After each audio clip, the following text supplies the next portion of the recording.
I just realized that I got doomed by YouTube algorithm. So I was messed up the settings during the first upload about my previous Uma Musuma video. Huh? It turned out that YouTube only suggested my video to 500 users even after 20 hours. For a small channel, you'd normally reach about 2,000 users in under 20 hours.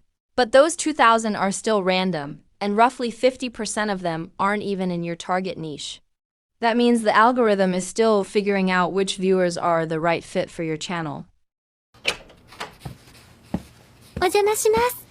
いらっしゃい。 But I just realized that all my previous videos never talked about color in anime.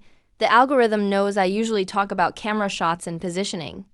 YouTube knew I was selling candy, and it liked the candy from my shop. But then suddenly I made sashimi, with a little hope that YouTube will like the dish, which is the smell of fish made the algorithm pass out and lose its memory. That's why I didn't bother pushing my video any further. So, if I bring back the topic about positioning and framing in this video, what will YouTube do? The algorithm might slowly start tasting the candy I'm selling in this video. It'll test again whether there's still a lingering fish smell or not. So I'm going to start talking about the split screen in this episode, which uses a right-to-left composition following the manga's flow.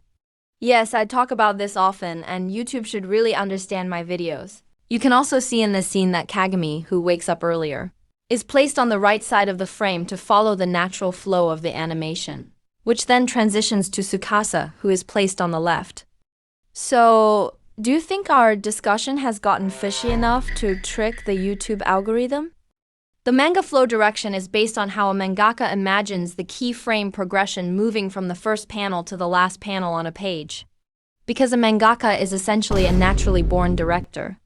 Just like Astro Boy and also Akira Anime, where the director is the mangaka themselves. Well, it's the same to Hayao Miyazaki because he didn't suddenly become an anime director. He started out by creating manga at the beginning of his career. So, those legendary creators are the ones who shaped anime directing into something unique and rooted in the flow of manga. というわけで宿題移させて。めっちゃストレートね。 If you want your channel to keep going for years, it's probably not by copying what other channels are doing. You can still use outliers or trends, but what matters most is that you truly understand about what you talk about. A simple example, if you love flowers and anime, you could discuss the flowers that appear in that anime, like the meaning behind those flowers and how they relate to the story. There are so many premises you can build using anime, even if you want your channel to stay focused on a niche like flowers. You have to remember that your goal isn't just about getting views. There's a business you're building through your channel, something you're investing in for the future. So please subscribe, keep making content, and see you in the next video.